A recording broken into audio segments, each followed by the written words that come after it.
Greg, the House of Representatives voted to censure California Democrat Adam Schiff Wednesday for pushing false claims that Donald Trump's 2016 campaign colluded with Russia.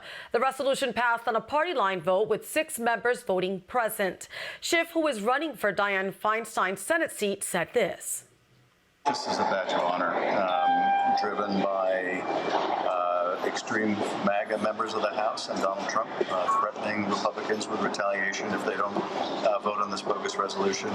Democrats chanted shame and disgrace at the resolution that House Speaker Kevin McCarthy allowed. The U.S. Southern Border Patrol encountered 29 terrorism suspects in May, a new single-month record.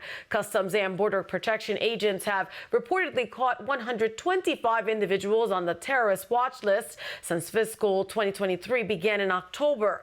The Washington Times reported the new record broke last year's high of 98 terrorist encounters. The numbers climbed from 15 terrorists when Biden first took office in 2021. Former Border Patrol Chief Rodney Scott warned Congress, quote, to think that terrorist networks and hostile nations are not exploiting this vulnerability is naive. Despite not raising rates during a recent meeting, Federal Reserve officials say they expect to raise interest rates later this year. Chairman Jerome Powell testified to a House committee Wednesday saying inflation pressures continue to run high and the process of getting inflation back down to 2% has a long way to go. Powell said interest rates were kept unchanged after 10 straight hikes, so it could take time to gauge how higher borrowing rates affect the economy. Most economists believe a rate hike in July is almost certain, with another one possible before the end of the year. Tim? Fior, during a House Judiciary Committee meeting on Wednesday, Arizona Representative Andy Biggs addressed Special Counsel John Durham, expressing frustration at the criminal actions revealed by Durham's investigation. We're baffled, just utterly baffled, that more people have not been held accountable for their crimes. Because these are crimes. What's gone on in this country, the division in this country today, I can trace back to one thing. It isn't Trump going down the escalator. It is this Steele dossier paid for by Hillary Clinton through the cutouts, and that's caused the division in this country today. I yield back. The Republican noted the FBI used the debunked Steele dossier to gain Foreign Intelligence Act or FISA warrants to spy on Trump officials. And law professor Jonathan Turley of George Washington University offered some colorful analysis of Special Counsel John Durham's testimony. Durham has dealt with mobsters and murderers, but I don't think anything prepared him for this moment. He looks about as comfortable as a Benedictine monk in a strip club. I mean, he has this look of disbelief on his face as he says, look, I reported the facts. You can reach your own conclusions. But one of the most riveting moments came when Representative Cohen said, you know, you had a good reputation, and you're not going to get it back until you take back these things you said in your report. And Durham just had enough. And he said, I look to my reputation from my family and from my God. And that's okay with me. I'm satisfied with my reputation as it stands. Turley said that moment was when John Durham appeared to have had enough and began to push back. Greg? The House Judiciary Committee is said to be investigating an IRS agent who used a fake identity to gain entrance to a taxpayer's home and then threatened to freeze her accounts and slap a lien on her home.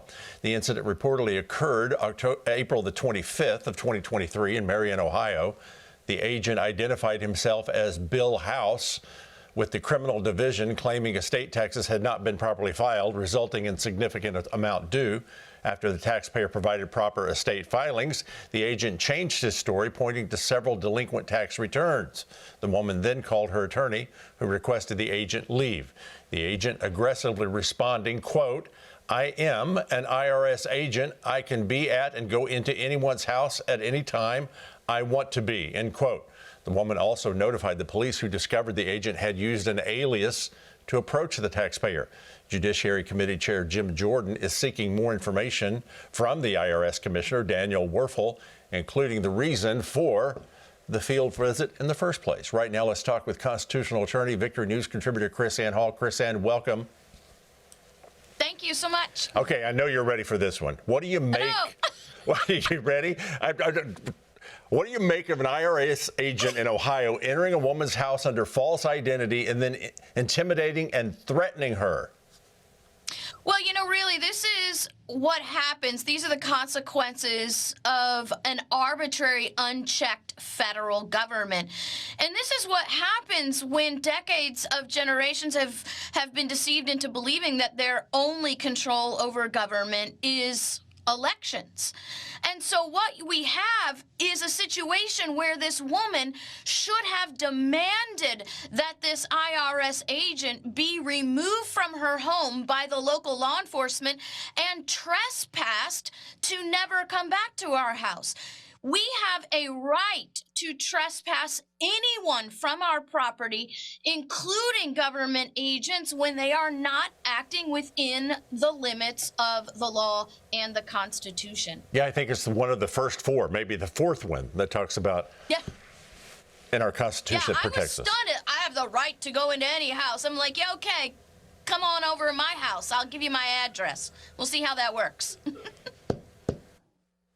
The eighth representative to be censured in the last 100 years appeared on CNN last night. Here's the clip. Do you have any regrets on how you handled the Russia issue? Obviously, the former president was never criminally implicated for anything involving Russia. No, not at all. I think the investigation of his misconduct was very important. So does Adam Schiff still believe the Russian hoax is true, or is he trying to save face with the liberal media? You know what? Investigations are important. But what happened here is Schiff and his cohorts actually made public accusations of guilt. And that was based on a document that we now know was fraudulent, and I'll boldly say criminal. And everyone involved should be censored, and some of them should be criminally investigated.